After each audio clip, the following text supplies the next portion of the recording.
Welcome to PD on the Go, the podcast that delivers bite-sized learning on communication, collaboration, and facilitation for busy teacher leaders. Tune in while you're in the car, on your lunch break, or making copies, and get ready to level up your leadership skills. My name is Hallie Case, and I'm with the Office of Professional Learning in Fairfax County Public Schools, and I'm joined today by two of my colleagues. Hi, I'm Rebecca Hazelbeck. And I'm Mary Beth Anderson. All right, so today we're going to talk about a powerful shift that teams can kind of raise their awareness around, which is shifting language, particularly around students, from deficit language to asset-based language. And we know that teachers come with the best of intentions, and there's often not really like malice behind when deficit language slips out about kids, but it's still important. So Mary Beth, why does it matter that we use specific asset-based language in meetings? Yeah, so it's really about the mindset, especially when that deficit-based language comes out, is really because we're facing a challenge and we're trying to meet students' needs. Mm-hmm. And so if we can shift that from the fixed mindset to a growth mindset by using asset-based language, then we're better able to come up with some solutions to support kids. Mm-hmm. And the other thing is it really takes it from blaming to ownership. And so this really made me think about our work with Universal Design for Learning and how the barrier is in the design, not the learner. Mm-hmm. So if we shift it from what can our instructional practices, or how can our instructional practices look different to support the students, instead of saying these kids can't. Mm-hmm. So that's just, I guess, one example of a deficit-based language, but there's some that come up often, and we want to think about how can we shift that and why that's important. Mm-hmm. So yeah. Rebecca, what are some other ones that come up? I've heard, when I was in CTs, I would hear things like our students can't, mm-hmm. or these kids can't read. And so digging specifically into which kids can't, and what barrier might we be able to remove to ensure they can? What different scaffolds, what supports can we put into place so that they can? And getting them focused back on that sort of asset-based language instead of that deficit language. And then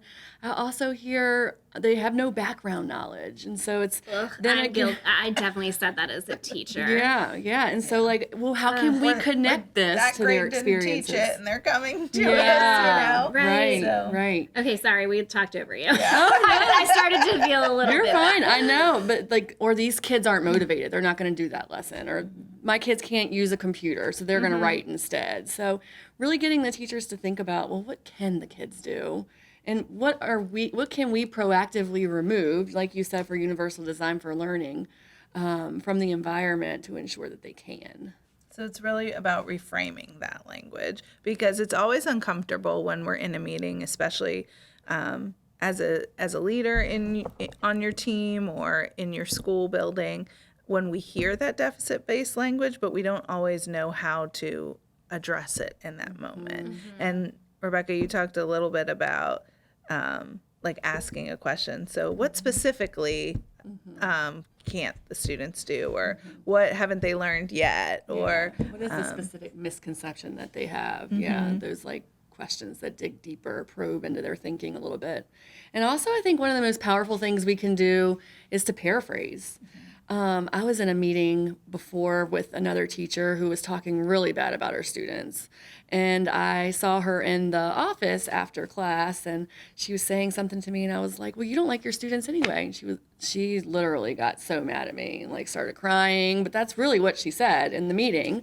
But she came back to me later on and was sort of like, Rebecca, thank you so much for just naming that for me, because I do care about my students, and I shouldn't be talking in that way to them. So it was just that little sort of paraphrase of her thinking from the meeting that I was seeing that really helped support her and move her forward. Mm-hmm.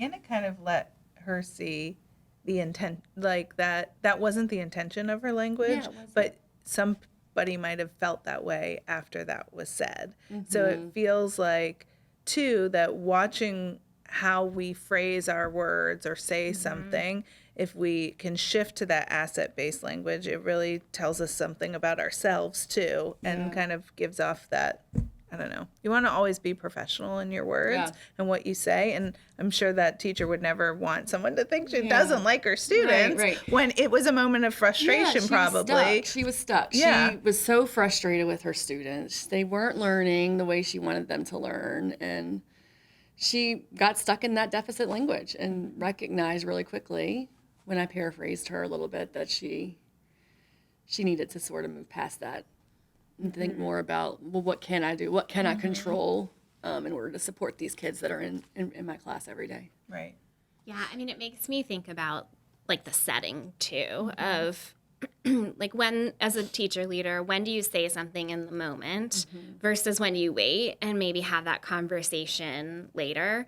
And either way takes courage on the teacher leader's part, and either already being prepared for it or having some planning in how you would approach somebody with like curiosity or with data, right? Of like, here, you know, you said this and I'm curious about kind of what you were actually thinking. So presuming the positive, when it really is just these quick shifts in language and nothing harmful was happening, right? But I think, let's say it has to happen in the moment.